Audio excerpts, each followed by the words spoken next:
There are multiple ways to keep in touch with the Wolf Connection podcast. Through our Instagram handle, the Wolf Connection Pod. And for comments and questions, send us an email to podcast@wolfconnection.org with your comments, questions, and guest ideas for Stephen and myself. You may hear your question answered on an upcoming podcast. Thank you for your support, and howls to you all. Welcome to the Wolf Connection podcast. I'm your host, John Kalfa. Let's talk about some wolves.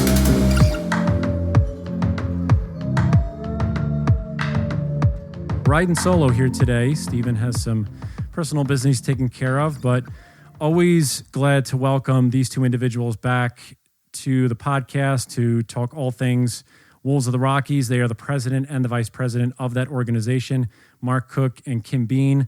Both of you, thank you so much again for making time in your very busy schedule to come back and speak to me. How are you both doing today? Good. Thanks for having us. Good. No complaints. Yeah, no, you guys are doing fantastic work, and we're going to jump right into it. So, Marc, I'll start with you because I think you were very outspoken, at least on the Instagram. And then, Kim, I obviously want to get your take as well. So, Montana, for all those who are listening, and if you haven't seen, so the Montana Fish and Wildlife and Parks gave their proposal for the wolf proposed hunting and trapping for 2022.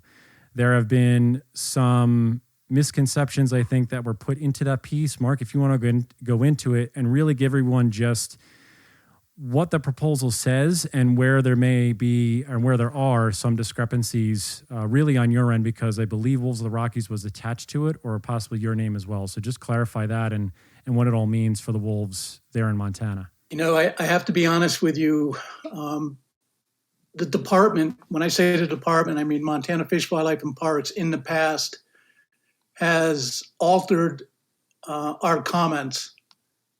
And that's something you shouldn't be doing. Your comments, when you submit them, they should be, as long as they're polite and respectful, they should be kept in the manner that they're submitted. So you have a department that has altered our comments. And now you have a department that is saying that we are in negotiations with Fish, Wildlife, and Parks, giving the appearance that on the surface, we approve of the proposal that they put out. And I'll be honest with you, other than the combining of the two wolf management units, 313 and 316, which are above Yellowstone, it's where Montana meets Yellowstone National Park.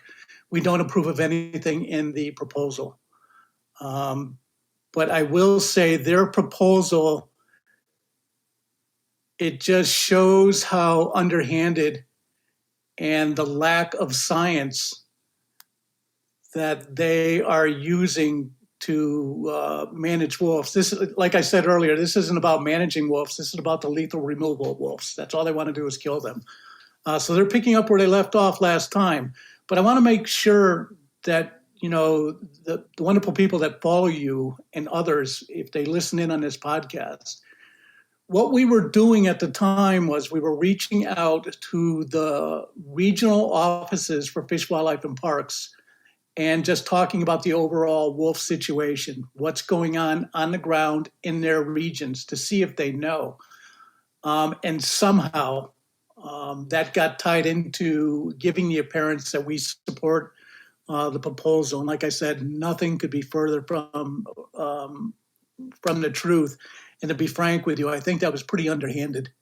But we're not surprised. Not much surprises us anymore on how this department functions. Yeah, I think just for those that haven't seen it, the proposal itself came out. They put it out as, here's what we propose, blah, blah, blah, blah, blah. And then they snuck in that they were discussing things with the likes of the Park Service, Yellowstone National Park, and Wolves of the Rockies. And we were like, what? But I'm sorry, did you really hear me when I said, no, one, we need to lower the quotas. So it's a really interesting tactic on their part. And the only thing I can honestly say, and, if people are talking bad about you or trying to do something to you, must be being effective. So I find it underhanded. I find it absolutely out of control. And everybody that knows us knows that, that's not the case. But yeah, we found it kind of interesting, but it's the proposal itself is underhanded. It's there's no science at all behind it. Their proposals around Yellowstone National Park have no basis in science at all. There's a lot to it. I mean, we could really dive into this without a problem. And you got to remember, and this is how I see it. How else can you better hurt a nonprofit than to paint them as they approve of a proposal to all the supporters that donate to that nonprofit? So it actually goes after our lifeblood, the funding that our awesome supporters and followers give us to operate, and it's just so underhanded. But we expect that, and we got ahead of it. Luckily, some people contacted us and said, "Okay, I know you put out stuff about this, comments about this, but you need to step it up and get out ahead of this further." And we did, and we've had no negative feedback from anybody other than the department is being underhanded. Yeah, and that's good. And I think that's a lot of the reason why I contacted both of you, is because I want to get the truth out there, the correct aspect. I really do. And Kim, to your point, I really do want to get into this proposal and see the things. I know I saw the quotas, if we can go just really, give anybody, Marc or Kim, whoever feels wants to take the ball and run with it, really just give the community out there and the listeners who are going to listen to this, really the main things that you guys disagree with, and where there, like you said, there's no scientific basis, and explain why though you guys have that reasoning. Yeah, Marc, I say go for it, and I can feed off of you when anything that I want to interject. Okay, I'll tell you one other thing. I'll tell you, when we had a discussion with Region 3, which is the area of Fish, Wildlife, and Parks that manages the wolves, or mismanages the wolves in this case, of Yellowstone National Park. The annual wolf report, which comes out every year by Montana Fish, Wildlife, and Parks, hasn't been made available to the general public. So there's no current information, science-based information for us to look at and form an opinion. And second, in our discussion with Region 3's supervisor and their lead wildlife biologist, they told us that each region is going to submit information on wildlife and wolves, in other words, the most current science on these animals, to the headquarters for Fish, Wildlife, and Parks in Helena, but they're not going to do it till around the third week of July. So why is this important? What it tells me and tells others is that the numbers that they're using to calculate more killing of these animals is not the best available science to date. So in other words, the information that they're using to come up with the proposal for this year is based on the pre-hunt information from last September. So it doesn't take into account any Wildlife Service control actions. It doesn't take into account anything that happened last year with the hunting and trapping season and poaching. These are old numbers. So, I mean, that's to me, how can you put forward a proposal, even if it's bad, when it's based on information that's a year and a half old or a year old? I can agree with you on that. That seems to be, like, as you said, a little bit underhanded, obviously not truthful there if you're using old information. Kim, did you want to add something there to what Marc was saying about the numbers? Specifically, too, Kim, if you can talk about the quotas. I know the quotas, I think, even increased from what they were the year before. And correct me if I'm wrong, is it 10 per region, or was it 10 total between the two regions? And just go into that aspect of it as well. So prior to last year, so you have region Wolf Management Unit 313 and 316. Those are right next to one another, right along the northern border of Yellowstone. And that borders Lamar Valley and all that, where we have, a lot of wolf packs. Or a lot of wolves. That was one wolf in each unit. So it was one wolf take in Unit 313 and one in 316. They always went over quota, but that was the quotas that were in place. Last year, the commission completely got rid of all quotas. They took them away from Glacier National Park in 110, Wolf Management Unit 110, and Wolf Management Unit 313 and 316. Which happened, we lost 21 wolves in that upper region, so 313 and 316. With that, we lost an entire pack of wolves. So we can continue to go on and on and on and on and on about that. So by taking away that, not only have we lost science, we've lost the purity of that science in Yellowstone by hunting. But now what they want to do this year is they're saying, hey, we're going to throw you guys a bone. We want to go ahead and we're going to get rid of all wolf management units, and we're only going to work with our regions, which really skews your ability to keep track of what's going on. That's the first thing I'll say. But they did say, we want to go ahead and take Unit 313 and 316, and we're just going to combine them into one. We're okay with that, with one major caveat, right? We're saying one unit, one wolf. Pretty simple. And I'll tell you more about that as well. They're saying 10. So they're saying we should be able to kill 10 wolves in this new, larger, which is still a very small area, 313. And what they say now, because that's all in Region 3, this is all mapped, right? Too bad we can't really see that. So Region 3. Well, in Region 3 last year, they had a pseudo quota of 82 wolves. Okay. So they're going to keep that pseudo quota, but they're going to add 10 on top of that, which is their new quota for Region 313. So in other words, Yellowstone National Park wolves have their own death quota. They're adding it on top. So now it's 92 wolves in Region 3. So Region 3, just so if I can jump in here. So Region 3, you're talking about the southernmost part of Montana, which is closer to the park. And so that Region 3 is where that quota of 82 was last year. Correct. So you're tacking on the 10, making it 92, which encompasses Yellowstone wolves. And we all know that obviously wolves, there is no boundary in the park. Yeah. People that visit there that understand that there is no fence, there's no invisible line, or there is an invisible line. And so they traverse back and forth. So that's putting even more of a danger of these wolves obviously exiting the safety of the park, going into now Region 3 is still its own thing, or 313 and 316 are their own region aside from Region 3? No, Region 3 is its own. There are 7 regions. Region 3 is its own. Okay, got it. 7 regions in the state of Montana. There are wolf management units within each one of those regions. 313 and 316 kind of sat in between. Mainly Region 3, but they actually cuffed off a little bit in 7 and 5. So, okay. Yep.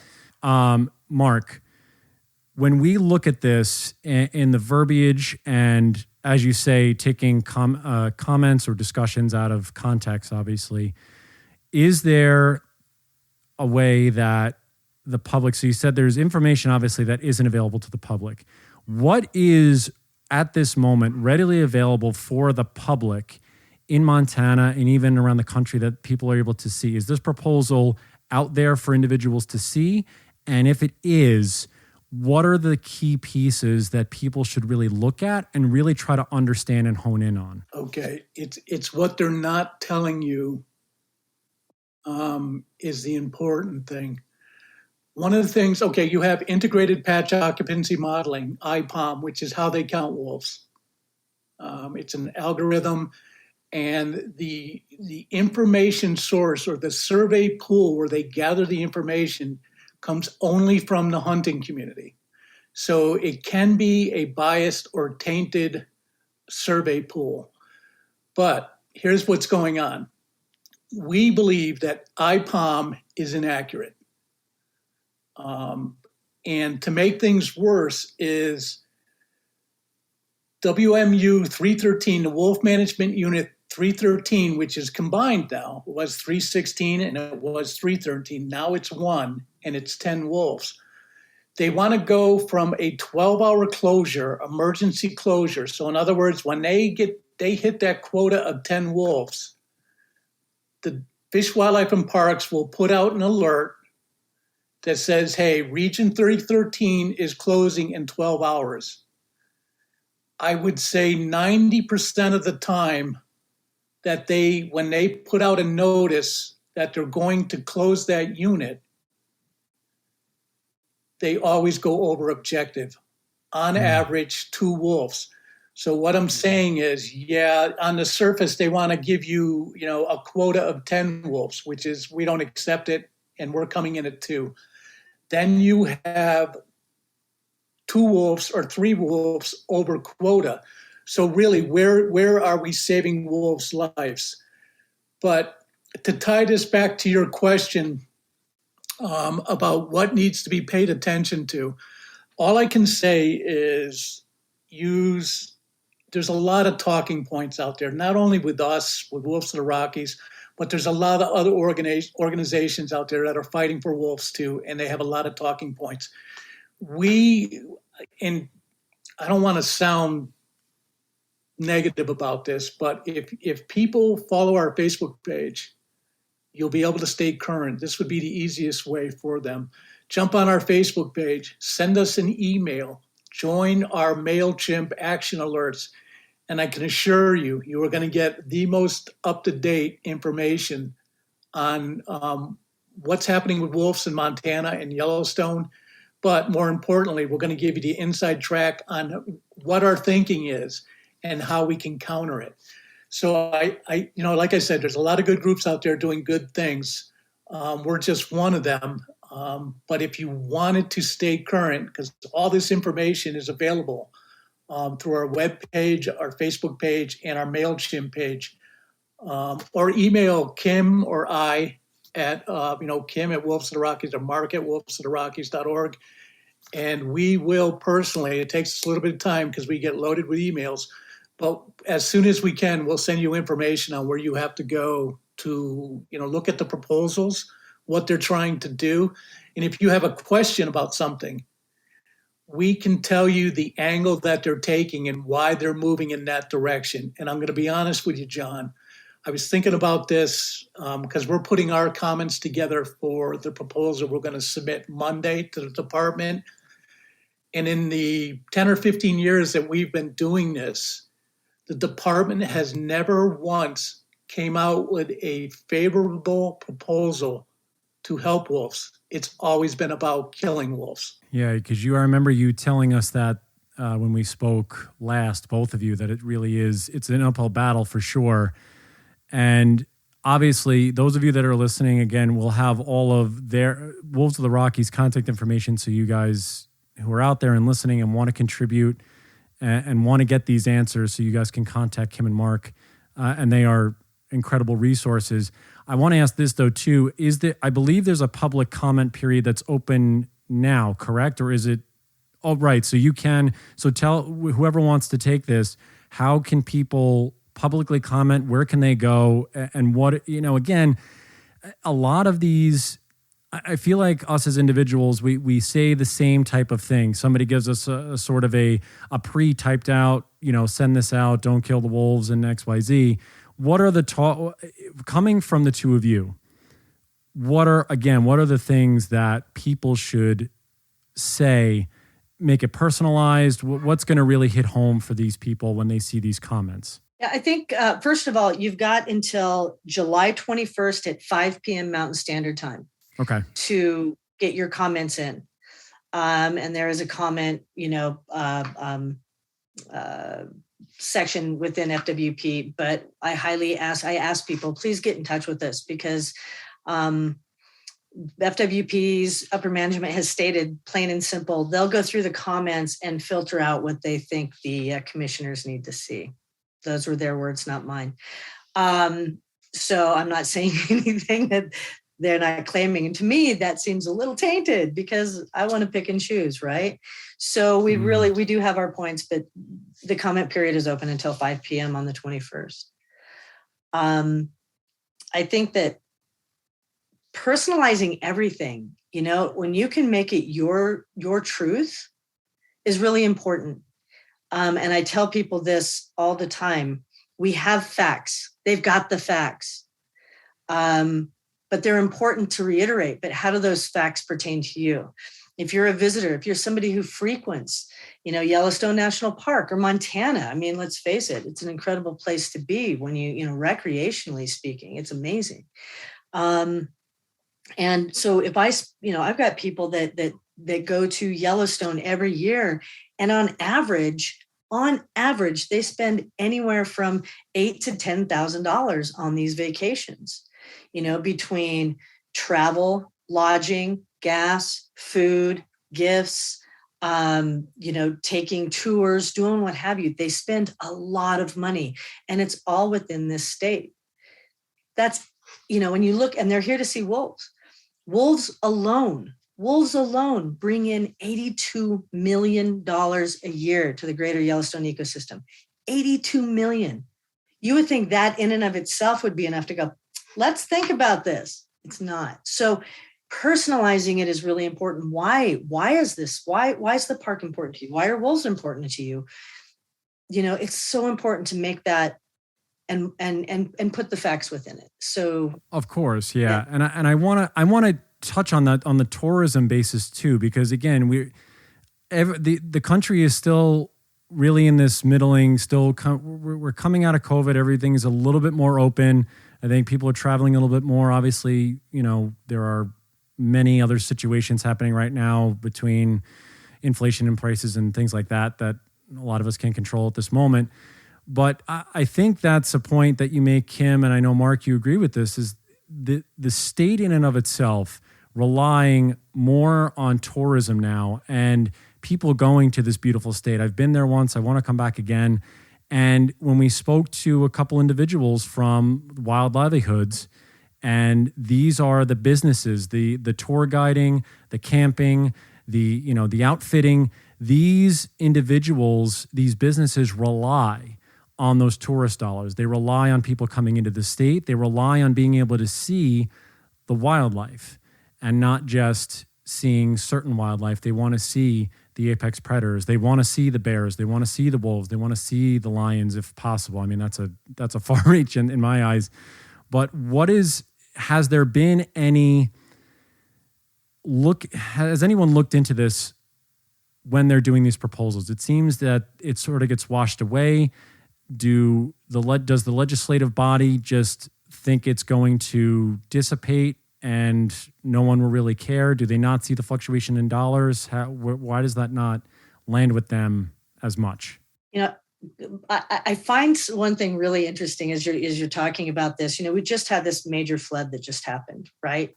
Right. And yes. I mean, we had our summit. We were getting ready to have our summit there, and the flood hit just as the summit. So all these people from all over the country and the world were coming in, and it was just a horrible event. But what I find, which we will reschedule, but what I find really interesting is that, you had Governor Gianforte, you had Tester, you have all these people, right, from the state who show up in Gardner, and you've got them saying, we're open for business. Bring your money in. Well, they do, but you didn't want to hear it until now. Somehow there's a cross, right? It's like floodwaters happen. It's literally a ghost town up in Gardner, and it's getting back, which is really good for these folks and really important. But all of a sudden, these same people that could give a dang about these numbers that we continue to throw at them over the years, they just poo-pooed it. They didn't care. But now they're the ones standing there, on this PR circuit screaming, come on, we're open. I think Gianforte's words were, we're open for business. Come to the state. So I don't know if that's going to change now because they see, how much that's a big issue when you're talking about multiple communities that rely heavily on tourism, and they got shut down pretty damn fast. Yeah, and listen, my thoughts. I've spoken with a couple of individuals up there that we're friends with, biologists, and again, our thoughts are out there with all of those people that are in Gardner, in the greater Yellowstone area. I know I think they got they already built one of the entrances back up already. It was some amazing, they built it up, one of the entrances back already or something, but it's going to take a minute for all of those people to get back and humming along that you would normally have.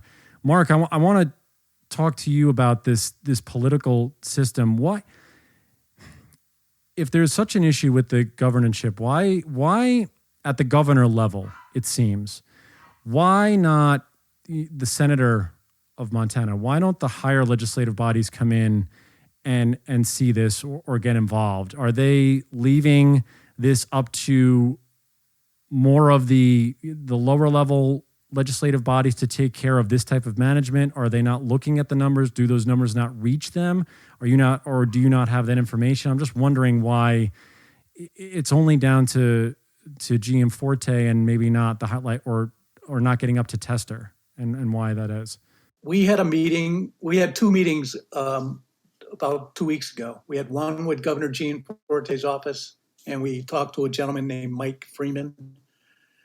And Mike's not overly concerned about the current population of wolves. He doesn't believe the federal government will step in and relist wolves. And more importantly, and kind of frustratingly, is the fact that the governor thinks Montana Fish, Wildlife, and Parks and the senior leadership, including the director, is doing a stellar job at managing our wildlife, especially our carnivores. We also had a meeting with a staffer for Steve Daines, who's one of our senators, a Republican senator. The lady I spoke to was very receptive on passing on information and we provided them each with an information packet that pretty much goes to the heart of the issue, both socially, economically, and just the biology of wolves on the landscape. So they have a good, defendable package full of information that is, factual, that they can lean on if they want. One of the arguments, I don't want to go down a rabbit hole here, but one of the things we brought up was to Mike Freeman, the governor's environmental advisor, was if the federal government is going to come in and relist wolves, it has to have population information. So let's go back to the beginning when we were talking. IPOM is inaccurate. Montana doesn't know how many wolves we have, but the federal government is going to turn around and go to Montana Fish, Wildlife, and Parks and say, what is your current population of wolves? And they're relying on a system or an algorithm that is inaccurate. So how can the federal government do the right thing and relist wolves, which they need to do, take away the state management, when the information they're getting from the department is skewed to begin with? It just doesn't work out. It's not an accurate picture of the population of wolves on the ground. And I'm going to tell you, I've spoken to, I can't give you their names out of respect to them, but I've spoken to many individuals within FWP, and they're all agreeing with us. It's just the senior leadership that doesn't want to agree with us. And they're firmly in communication, in bed, so to speak, with the state level representation. And let's face it, most of the state level representation, it's changing slowly, but most of the representatives and senators are a couple things. They're either outfitters, they're into ag, they're large landowners, or they're livestock producers. So they clearly have a bias and self-interest on keeping wolves and grizzly bears to the bare minimum level they can keep them to and still keep the Fed off their back. That's what I'm seeing. And John Tester, he's the only Democrat we have, Senator Tester. And I know most people who follow wolves realize that he's the guy that's behind the rider that delisted wolves in the Rocky Mountains politically. He's very quiet. And I'm going to tell you why I think he's quiet. Because if he takes a position on this, it's going to be a negative position towards wolves because, first of all, he wants to maintain his job. And second, he wants to, and this goes to the top of the Democratic Party, they want to maintain control of the Democratic Senate. So it's, once again, it's all politics where wildlife suffers. Everything you're saying, I can see why the parts work the way they do, unfortunately. And that's the shame of it all, is everything gets caught in there. In both of your perspectives, and let's be fully forthright here, what do you two honestly believe what is it going to take in order for many of these, or just this policy, I think in general, to change? Are we going to have to go down the road? And I know Stephen would probably prod this question, and I'm going to go this way too. Are we going to have to wait till we get to a level where Yellowstone wolves decrease to the point where there is more of a national outcry? Wolves will have to be delisted because there's going to be such an outcry from the general public and the people there. Relisted. I said delisted, my fault. That the federal government really just on optics alone, and this is, I think, when we first had the discussion with you two, it just seems the optics in and of itself are so skewed to one side that it really seems there's only one way this is going to end, and that's with the federal government coming in and relisting wolves, and it's going to be out of the state's hands eventually anyway. What do you both think about that? I think relisting is the only way. You've got states that are going rogue. It's a frenzy. And I think I said those same words last time we spoke. They have their agenda. Montana, I truly believe, who's going into legislation in January. Again, this proposal, it's lining the hallway for legislation. They want to do everything they can to get as close to eradicating these animals as they possibly can. If you look at this, they're out of control. I mean, for lack of a better way of putting it, or maybe they're in complete control, and that's the problem, right? They're doing whatever they want to do. This is all about hunter opportunity. This is all about outfitters. This is all about, truthfully, 100% all about privatization and commercialization. That's what this is about. And if anybody, I beg you, look at what's going on. Look at the lawsuits that large landowners have in conjunction with outfitters. This is 100% about commercializing our public lands. And if everybody we need hunters, we need people, we need landowners, we need everybody to be coming together and saying, wait a minute, public lands in public hands. That's what this is really about. And so whether you like wolves or not, whether you like grizzly bears or not, they're the scapegoat for a much bigger problem. So yes, we need a relisting, because what we need the Fed to come in and actually oversee and dig through what these states are doing so that they can go, oh God, we got to clean house with this. Marc, what are your thoughts? John, here's the thing going on right now. We have approximately 140,000 elk in Montana, and that's not with the current calf recruitment. I don't know what the number is, but I would guess it would be around 145,000 or more with the recruitment this year. But let's just run with the number that FWP is giving everybody, 140,000 elk. The United Property Owners of Montana is suing Montana Fish, Wildlife, and Parks. And these are large landowners, and like Kim was saying, and outfitters. And they're demanding that the park kill as soon as possible 50,000 elk. Okay, that would bring it down to around 92,000 elk. And that is the that is where they want the population objective in Montana for elk to be, around 90,000 elk. So here's my point. If you're so concerned about elk populations, why are we hammering all our large carnivores and killing them?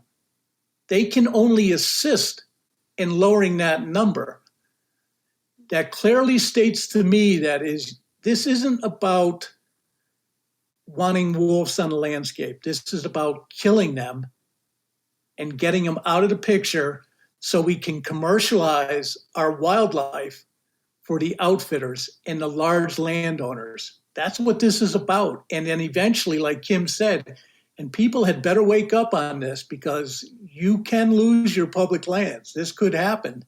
Most of the representatives from Idaho, Montana, and Wyoming, they all want this. I would say Senator Tester is probably the only one. As much as he makes me angry, he's the only one that's saying no. Public lands, public hands. But the commercialization of wildlife is well on its way. Utah is moving to Montana. Well, they call it Mon-Texas for a reason. Go to Texas. Look at how much land is private, or where's the public lands? Everybody owns it. So it's a scary place we're going to. So I think relisting is the only way to get in there and hold them accountable. You know, John, I'd like to say one thing, because I want your viewers or your listeners to understand this. Wolves of the Rockies is not upset with the boots on the ground men and women at Montana Fish, Wildlife, and Parks. They're just trying to make a living doing the right thing with biology and wildlife. It's the senior leadership that is driving this boat down the road, down the stream we're going. And they're the ones I have the heartburn. They're the ones we have the heartburn with. Yeah, and I think that's an excellent point, Mark. And I think that's, again, we have the middle really, it's like the middle class of this fight is really the ones that are affected. And then you have the tourists, the business owners, and everyone else, that it just trickles on down the line to where the votes or the thoughts of the few really affect many. Right. And it's just one instance of this.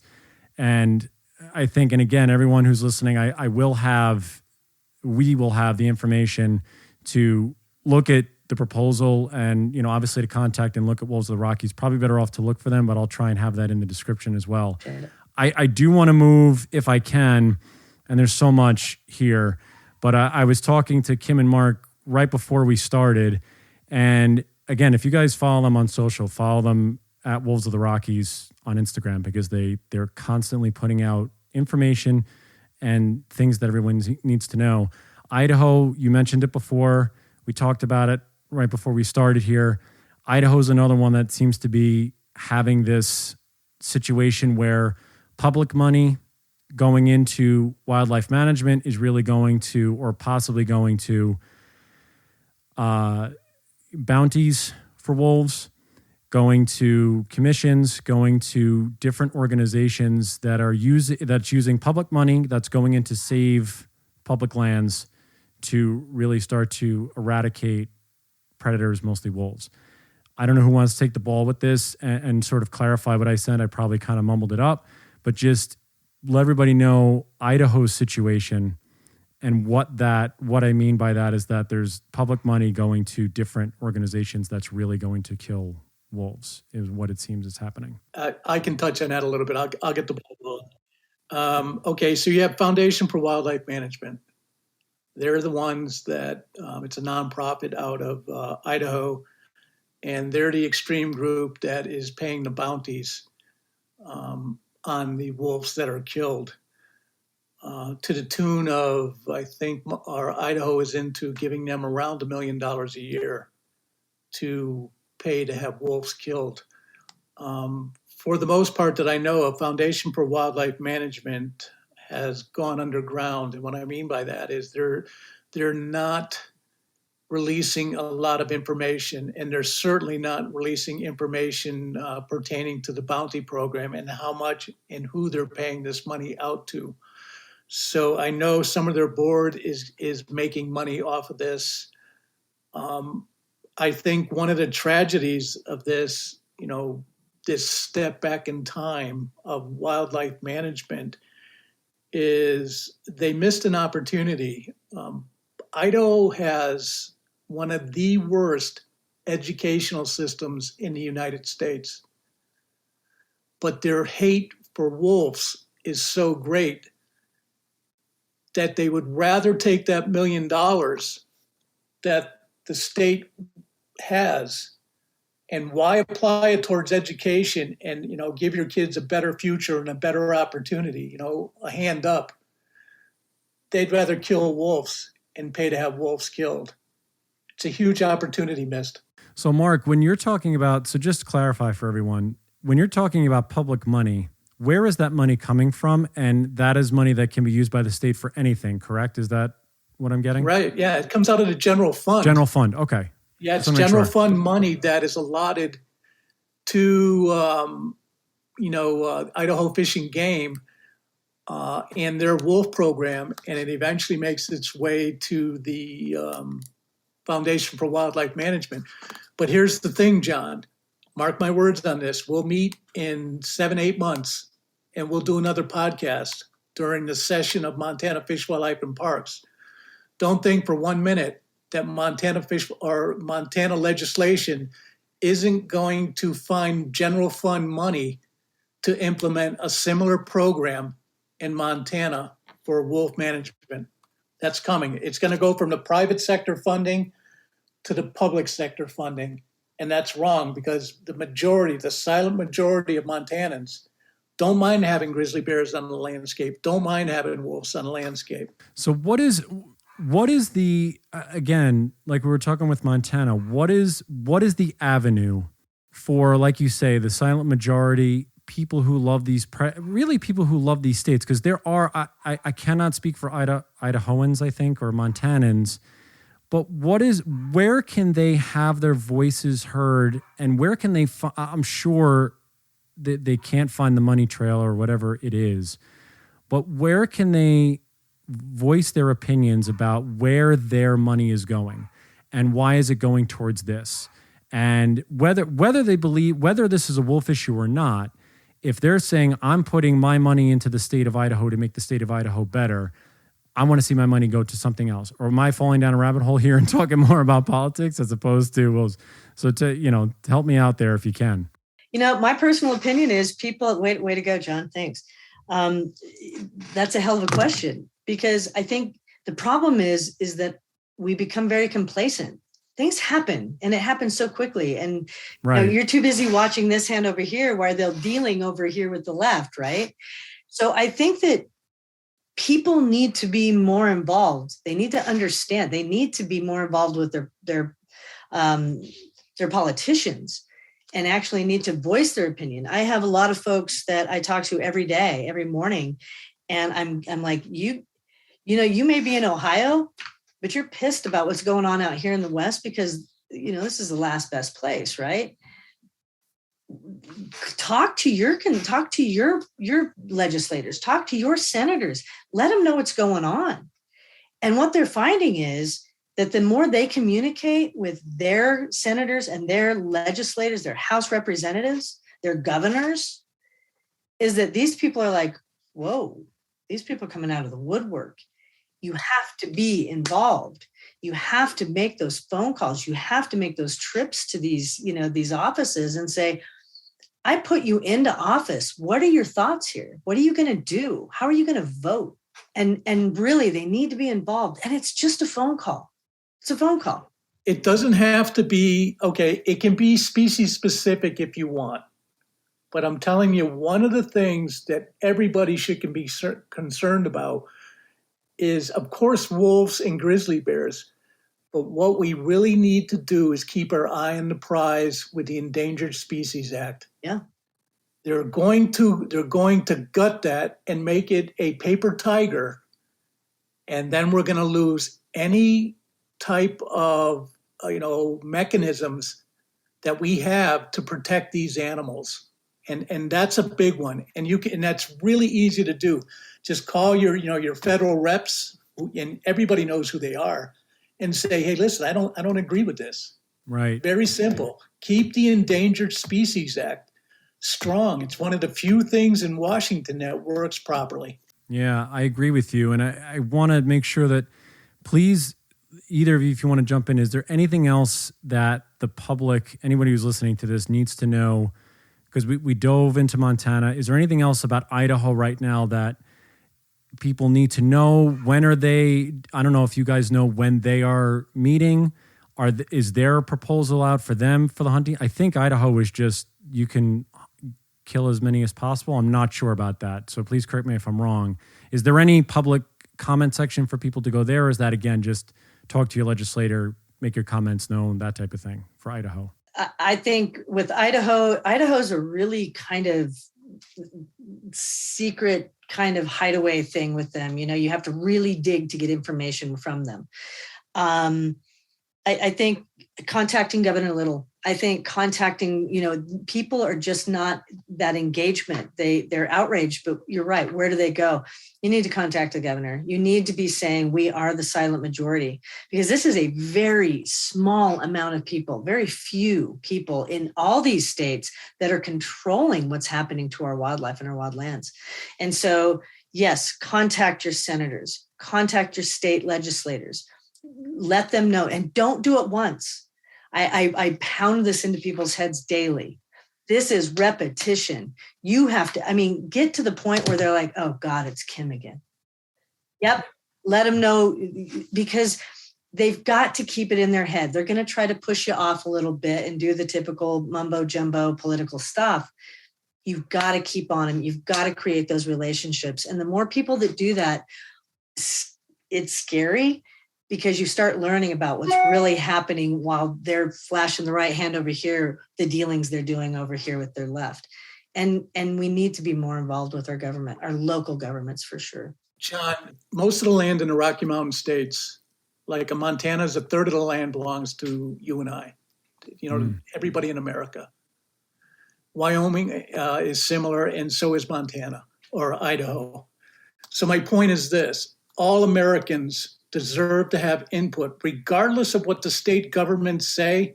That's federal land. That belongs to everybody. That's national parks. Those are treasures that belong to anybody and everybody who's an American. They need to weigh in on these issues. But one thing they can't lose sight of is there's a lack, and this goes for, I think, virtually almost every wildlife agency in the United States. It's all about the hunters. Well, what about the non-consumptive community that enjoys wildlife? We are not being heard. And you know what? We are the majority by far. We are the majority. What is there? 15 million hunters in the United States? There's got to be 300 million plus people in the United States now. Why is the tail wagging the dog? The non-consumptive person needs to be heard. These days, wildlife agencies are being managed for the hunting community, for the outfitting community. Those days are over. The non-consumptive person has to step up to the plate and say enough's enough. And I honestly believe, and this will probably ruffle some feathers, if we got to start paying some money into the pot to manage wildlife, as long as we have representation at that management table, I'm all Amen. for it. I agree. Yep. I think that's, there's a lot of, again, the silent majority needs to speak up. If you're out there and you want to do that, I think, again, great tips from both Marc and Kim, especially about Montana and Idaho. You mentioned the Endangered Species Act, Marc, and I had this, I wanted to touch on this because you guys posted this on your Instagram about the Recovering America's Wildlife Act. I do want to go into this because I want to hit some sort of positive note here. There's a couple, and I want to get into Colorado as well, because those of you that followed us or followed Colorado, they passed that ballot measure, goodness, almost 2.5 years ago. Wolves are on their way to Colorado, so we'll see if we can get into that a little bit too. But just describe to everyone a little bit about what the Recovering America's Wildlife Act is, And is this something that is going to slide in as a replacement for the ESA, or is this going to help it stabilize some of those protections? I think Kim and I differ here. You want to go first? You want me to? Go guys, ahead. Yeah, go ahead. Go ahead. Go ahead. Okay. I look at this a little different. What do you got? Okay. This money that the federal government wants to sustainable funding give to each state is considerable, and it's supposed to be used for the vast majority. It's supposed to be used for non-game animals. Okay. This is what I see, and it's, like I say, this is a different approach. But what I want to see is a change in the wildlife department, and I want them to bring the non-consumptive community to the table. I want them to start being heard. So let's look at Montana Fish, Wildlife, and Parks. Their annual budget's around $100 million a year. $35 million comes in from Pittman-Robertson funding and Dingell-Johnson funding, which are fed programs that are used to manage wildlife in each state. Okay, John, so here's my concern. Currently, the RAWA money isn't coming yet. It's still in the works. So the money that the department has now, that $100 million, goes to manage all wildlife in the state. Of that, of the $60 million that are hunter license fees and fishing license fees, okay, that $60 million is used to manage all wildlife too. So what I see RAWA as, when that money comes in, I see that taking the strain off the department to manage all wildlife. And they're only going to use that RAWA money to take care of it. And I think it's a bad thing, because what's going to happen is you have hunting revenue declining. Okay. And you have the non-consumptive community wants input, wants to get a seat at the table, and they're willing to put their money where their mouth is. Okay. So hunting revenue is declining. RAWA money is going to be a bridge to keep the status quo for the departments to keep operating under the function of hunters come first. I see. So you see it. So you're seeing the RAWA money. It's a bridge, right? Like you just said, it's just a bridge. Got it. And is that something that is happening across the West, Idaho, Wyoming, Montana, a lot of these states, the hunting. So when you say the hunting revenue declining, meaning that there are less licenses being purchased, there are less outfitters. What does that mean when you say the hunting revenue is declining? Just so everybody knows what that entails. It's just the amount of hunters that hunt in the United States is declining. Okay. So, John, what you got to keep in picture, this is the big picture. You have, the Rocky Mountain states, let's just say 10 states that offer really good big game hunting. Okay. You have a decline in the hunter revenue. You have a decline in the hunter participation because there's not as many hunters out there. But you still have those 10 states that need to get those hunters to their state to get their revenue. So there's more competition for less people. So how do you bridge that? RAWA.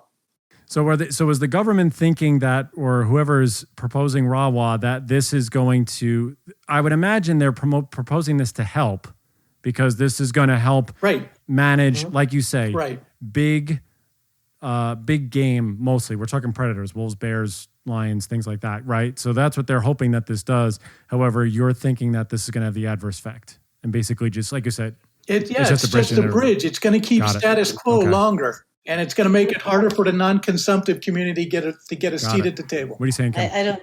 I don't see how this is going to help wolves. I don't see how it's going to help bears. It's not going to help anybody in that aspect. So Mark said it 100%. It's just not, that's not the purpose. The departments are going to become more arrogant because there's less responsibility to the local communities. because they don't care. They're going to get their money Got my anyways. Fed money coming in, being Right. fed. Yeah. Right. Man. So I'm not a big supporter of it, and I'm probably by myself. But you know what? That's okay too. I don't think you are. I don't. Okay. You're probably not. I can imagine, Marc, you're not alone in a lot of the opinions that you have here. And listen, I'm glad I got clarity on that, because I looked at it and I go, oh, maybe this is something good. But I appreciate the input and the information, because these are things that, again, I need to know, and the public needs to know that this is the possibility of what this money, or the probability that this money will be used for, and that we're going to basically be back to square one with a lot of this stuff. So when we go from Rawa, we're kind of making our way around here, folks. So we're taking the bus. We went from Montana, we went over to Idaho, now we're coming back. Now we're making our way down to the western slope of Colorado, if you guys can envision this. So do you guys have any updates personally from the Colorado reintroduction? I know that I'm trying to remember if I got this right, and I should really be more prepared. It's not good. They released the first, I think, SAG, the SAG. Yeah, they released the SAG. I don't know if it was proposal or like what they're willing to work with, and I believe we reposted that. If I didn't repost it, I'll repost it again. But what details do either of you have about what's going on in Colorado and where that situation sits?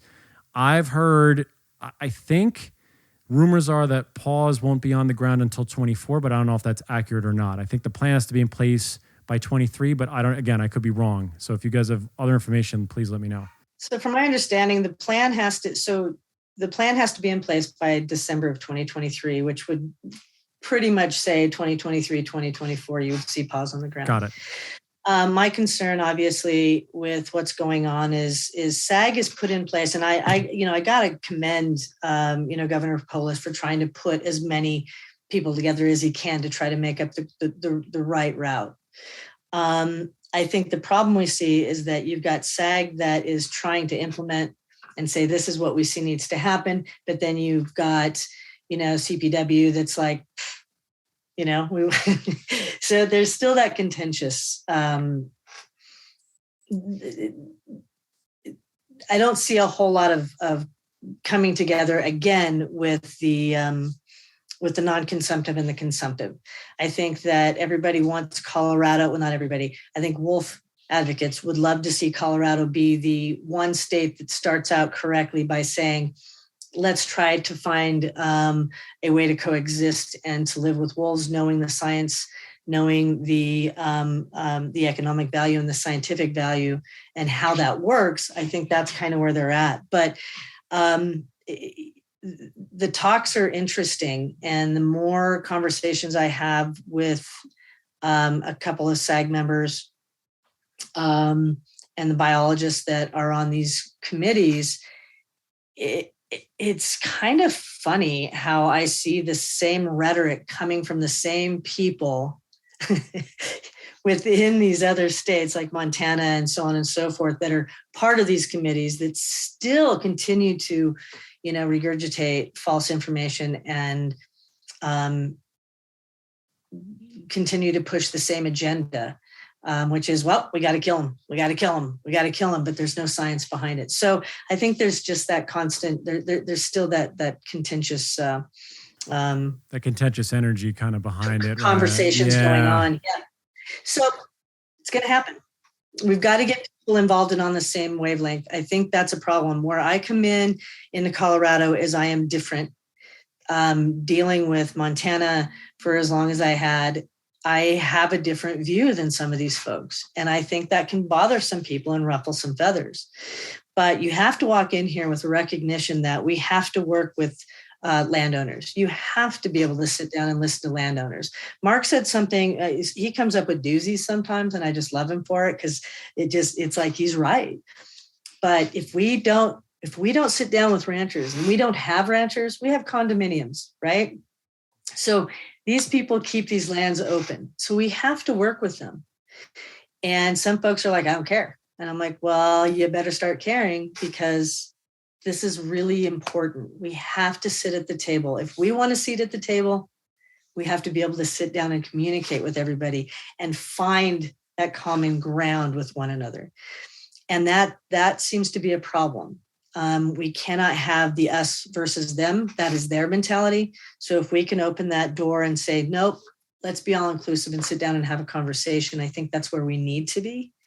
And that's hard to be, that middle ground in a very, politicized advocacy, which is wolves. And polarizing. Yeah, I agree. And we have tried to do that as well with this podcast. And it's great to see that Colorado, I think, is trying their damnedest to really reach out to everyone. And I think it's the inclusiveness, like you said, Kim, is so vitally important. And like what you said, Marc, about, if the ranchers aren't there and the landowners aren't there, we really don't have these beautiful places for people to go and escape and to see nature and to be in the wild, to see these predators, to see these ungulates.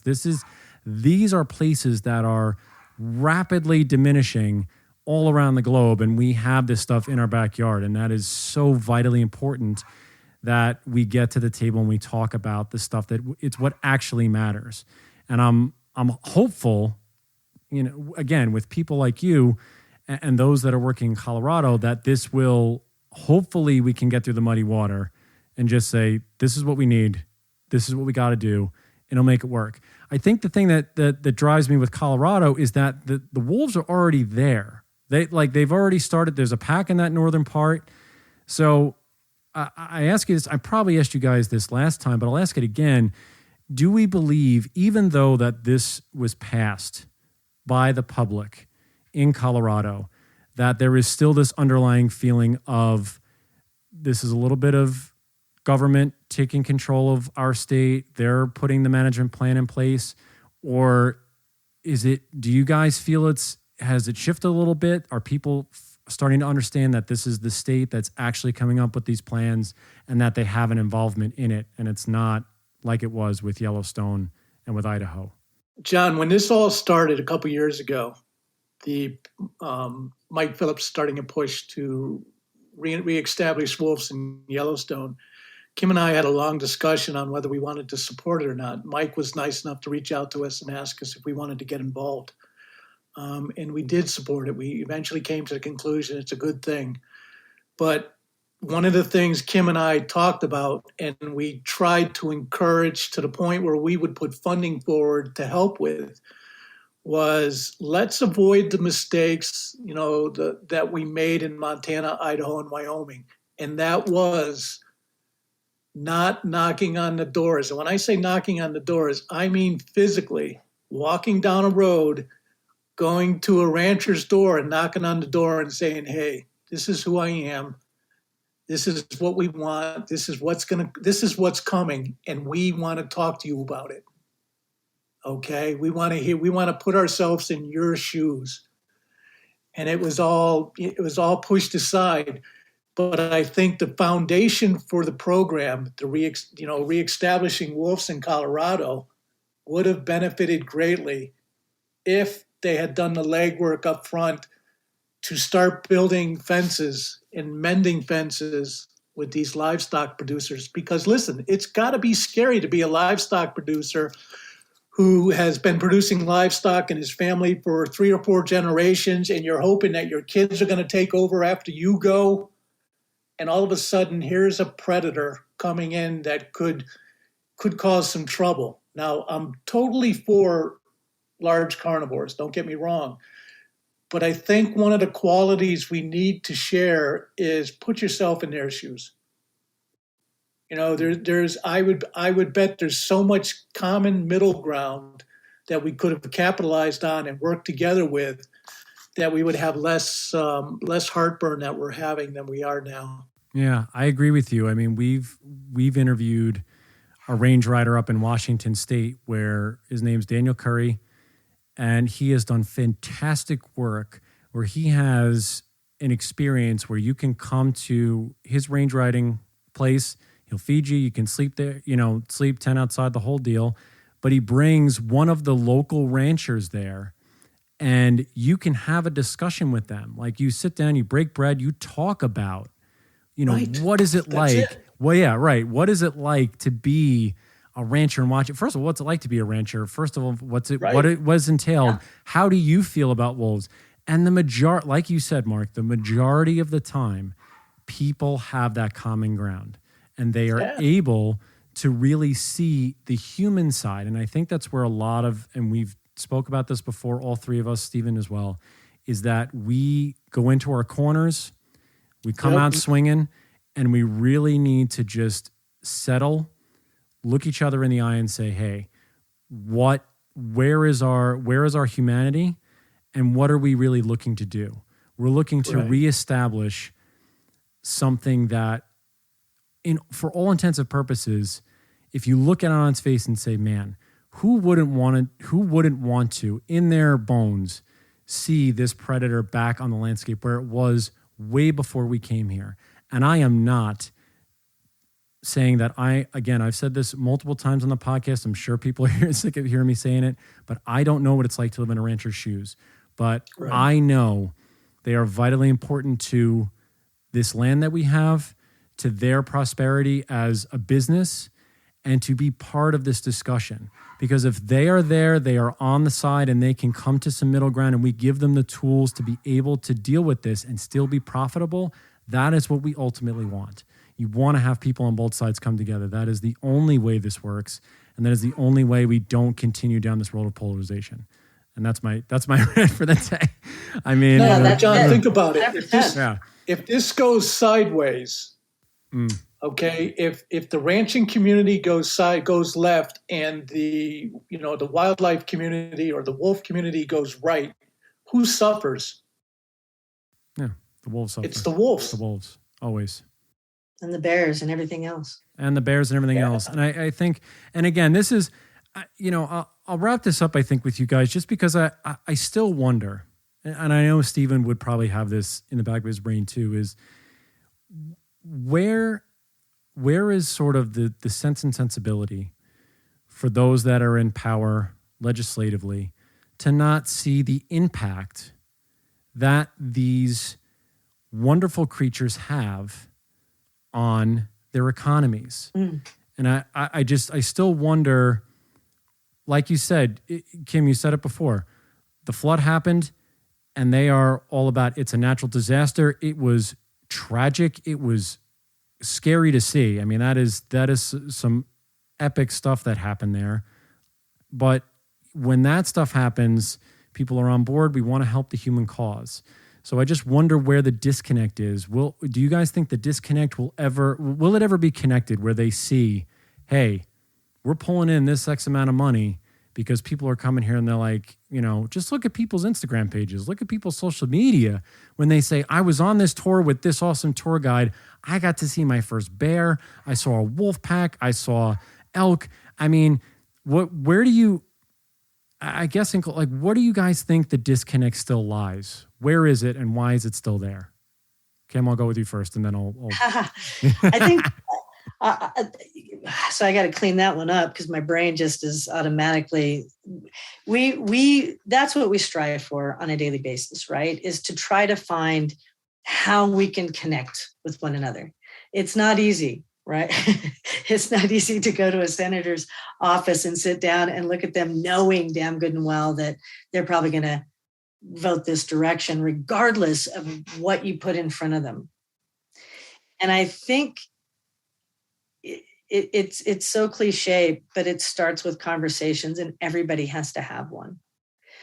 And I think that, as we continue to talk and you're asking these really great questions and it keeps going back, how can people make change? You've got to start showing up. You can't hit the like emoji or the sad emoji or the angry emoji. You have to start showing up. And due to COVID, they've made it easier to do so via Zoom. Your voice counts in Idaho. Your voice counts in Wyoming. Your voice counts in Montana and Colorado and everywhere else. This is federal lands and federal, it's our property our lands that we've got to be stewards of. And we can't expect people to, we have to become stewards. We talk about, ranchers talk about how they're stewards of the land. Well, how can we have a say if we're not willing to put forth some effort?